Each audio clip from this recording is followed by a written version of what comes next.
سنتے اور نفل نہ پڑھیں، صرف 2 رکعت فرض پڑھ لیں۔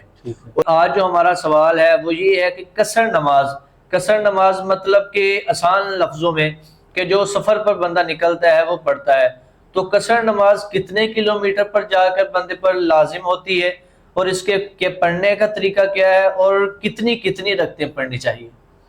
بسم اللہ الرحمن الرحیم۔ قصر نماز کے حوالے سے سوال تھوڑا سا تفصیل طلب ہے۔ اللہ پاک جل شانہ قرآن پاک میں فرماتا ہے وَإِذَا ضَرَبْتُمْ فِي الْأَرْضِ فَلَيْسَ عَلَيْكُمْ جُنَاحٌ أَن تَقْصُرُوا مِنَ الصَّلَاةِ، جب تم سفر پر نکلو تو تمہارے اوپر کوئی حرج نہیں ہے کہ تم اپنی نماز کو قصر کر لو، نماز میں تقصیر کر لو یعنی کمی کر لو۔ اب حدیث پاک کی روشنی میں اس کی سفر کی حد کتنی ہے؟ اس کی حد ہے 52 میل یا 92 کلومیٹر، یعنی جو پرانے چلتے تھے وہ میل تھے، اور جو اب چلتے ہیں ہمارے زمانے میں یہ کلومیٹر ہیں۔ تو 52 میل کا سفر ہو یا 92 کلومیٹر کا سفر ہو، جو اپنے علاقے کی حدود سے باہر سے شروع ہو، تو جب بندہ اتنا سفر کرے گا تو وہ شرعی مسافر کہلائے گا۔ تو وہاں جا کے 92 کلومیٹر کی مسافر کے بعد وہ جا کے جو 4 رکعت والی فرض نماز ہے اس کو قصر کر کے 2 رکعت نماز پڑھے گا۔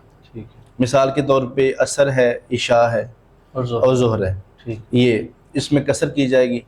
باقی فجر میں اور مغرب میں قصر نہیں ہوگی۔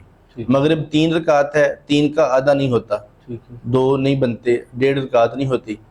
اور اس کے علاوہ ایک مسئلہ بڑا اہم ہے کہ سنتیں اور نفل کا کیا حکم ہے۔ فرض میں تو تخفیف ہو جائے گی نا، تو سنتوں اور نفل کا کیا حکم ہے؟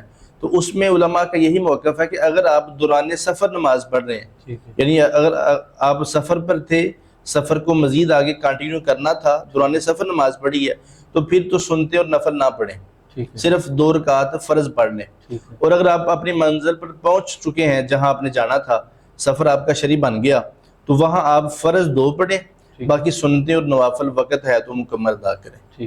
اب اگلا سوال یہ ہے کہ سفر شرعی کی حد کیا ہے، یعنی کتنے دن تک اس کا دورانیہ ہے، بندہ مسافر کتنے دن تک رہ سکتا ہے، یا قصر کتنے دن تک پڑھ سکتا ہے؟ تو اس میں یہ ہے کہ اگر بندے نے وہاں پہنچ کے 15 دن رہنے کا ارادہ کر لیا ہو تو وہ 15 دن رہنے کا ارادہ کرنے کے بعد وہاں مقیم تصور کیا جائے گا، تو وہ مکمل نماز پڑھے گا۔ یعنی 15 دن کے بعد؟ ہاں، 15 دن پہلے دن اس نے ارادہ کر لیا کہ میں کراچی آیا ہوں، یہاں سے لاہور سے کراچی گیا ہوں، تو کراچی جا کے اس نے 15 دن رہنے کا ارادہ کر لیا۔ اب وہ پہلے دن سے ہی وہاں مقیم تصور کیا جائے گا اور پوری نماز پڑھے گا۔ اگر اس نے ارادہ 15 دن رہنے کا نہیں کیا، 2 دن یا 4 دن رہنے کا ارادہ کیا تھا، پھر میں نے واپس نکل جانا ہے، تو وہ جب تک رہے گا وہ مسافر تصور ہوگا، مسافر والی نماز پڑھے گا۔